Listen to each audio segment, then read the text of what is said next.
Your natural companion, your real identity, is the man within you. He it is who worships Allah or revolts against him. He it is who goes for this world or aspires for the next. Your inner self is to make you worthy of reward or deserving of punishment. The decision lies with you. Your hidden self is your best friend as well as your worst enemy. You alone can make your journey full of hazards, and you alone can make your destination full of bliss. If your inner self is safe, you are safe. If not, not. Faith reforms, though, and negates doubt and misgiving. It cleanses the heart of evil whispers and keeps us close to Allah in joy as well as in sorrow. We square up with all trails and understand that He, who gives us joys, can also bless us with the wealth of sorrow. Allah the Most High does not deprive His bondmen from the firmness of conviction. Know that he whom after embracing Islam asserts or claims superiority over other Muslims is in error.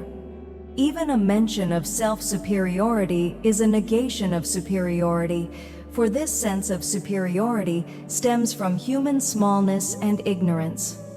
Real superiority consists in sharing superiority with others, as knowledge consists in imparting knowledge to others. Otherwise, the desire to hold others in awe of our knowledge and to make them feel inferior is our own ignorance. It is sufficient proof or the smallness of any man that he should subject himself to self-praise. To hear praise from others is not commendable, and to indulge in self-praise is condemnable. Safety lies too in discovering who is making a hole in the boat, but in steering the boat to the shore. No profit in now to appear in the world. So the great responsibility of reaching the faith rests with us all. The present Muslim Ummah should first set itself right, and then reform the world. He who deceives men in the name of religion jeopardizes his prospects in the hereafter, for success in the world to come is through religion, and there is not deceit in religion. If there is deceit, then it is no religion. He who is trying to reform himself with an eye to public praise and esteem will not be reformed. He who wants to get his virtues cashed in the world cannot be good. That saint who wants to overawe the world because of his prayers is, in fact, a hypocrite. Without our belief in the true bearer of tidings, the Holy Prophet, Sallallahu, we cannot affirm the Tawheed, ones of Allah. The quintessence of man in truth and truth cannot always compromise. If you keep silent when you should speak the truth, you will be deprived of truth. That man can never be truthful who speaks ambiguity when he should have spoken the truth. The wise man reforms the unwise, the scholar instructs the unlettered, and the physician treats the ailing. What good can a doctor do if he has no compassion for his patient? Similarly, what help can a reformer be if he hates sinners? Every quality tends to influence what goes counter to it, but through love, not through hat. If the price of saving your life be life itself, accept it. The unknown is a type of knowledge.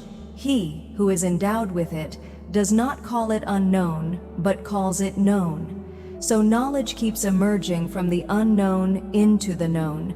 Likewise, the concealed case is to be concealed if it is revealed. The real concealed comes not within the range of human awareness. It lies with Allah Himself. We cannot even talk about that.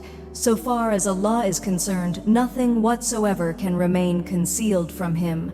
A hypocrite is a person whose actions in life are incompatible with his belief. Such a man gives up neither sin nor prayer. Allah is his social or political need, not his religious demand. His social or political need, not his religious demand. His lot is the torture of despair and ceaseless agony. Orators here talk about the insecurity of times, but they themselves are building their houses with the conviction of security. We keep saying Allah, Allah with our tongues. Allah is not word, Allah is no sound. Allah is no invocation either. Allah is an entity holy and all-transcending. It is to this entity that we are related, but by our heart, not by our tongues. If our heart gets connected with Allah, our entire being must necessarily be cast in the mold of religion. Man and wife should live as spring and garden. The garden that is stranger to spring is no garden, and the spring that visits so garden is no spring. Each lives through the other. If Allah, the Most High, in His surging mercy forgives all His creatures, what will happen? Will the after-death scene be as terrible as certain people believe? Has not Allah the power and intention to forgive?